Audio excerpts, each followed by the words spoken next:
सगळं भाजीपाला दाखव. गेला का?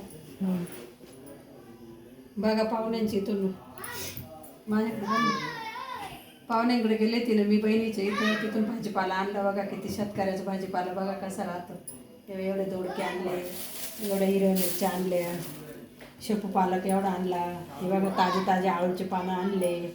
हे बघा टमाटे, ते तर तोडताना मी तुम्हाला व्हिडिओ काढीलच आहे, व्हिडिओ दिसेलच तुम्हाला. टमाटे तोडताना घेवड्याच्या शेंगा, वालाच्या शेंगा, मिरच्या, लिंब सगळं पाहुण्यांची इथूनच आणलं. बघा किती भाजीपाला, पहा किती भाजीपाला राहतो शेतकऱ्याकडे गेल्यावर. शेतकऱ्याच्या बांधावर जातो मी, बरोबर भाजीपाला भेटतो.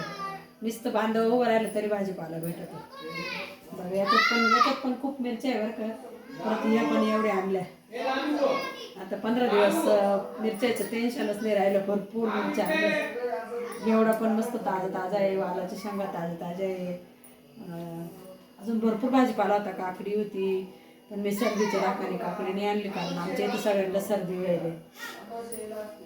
आणि गवार होती पण थोडी होती, म्हटलं तोडायला वेळ लागेल आणि एवढ्या एवढ्या गवार तोडून घेऊन आपल्याला पुरायची पण नाही. ते गोटकाम राहतं, जायला उशीर झाला होता मला.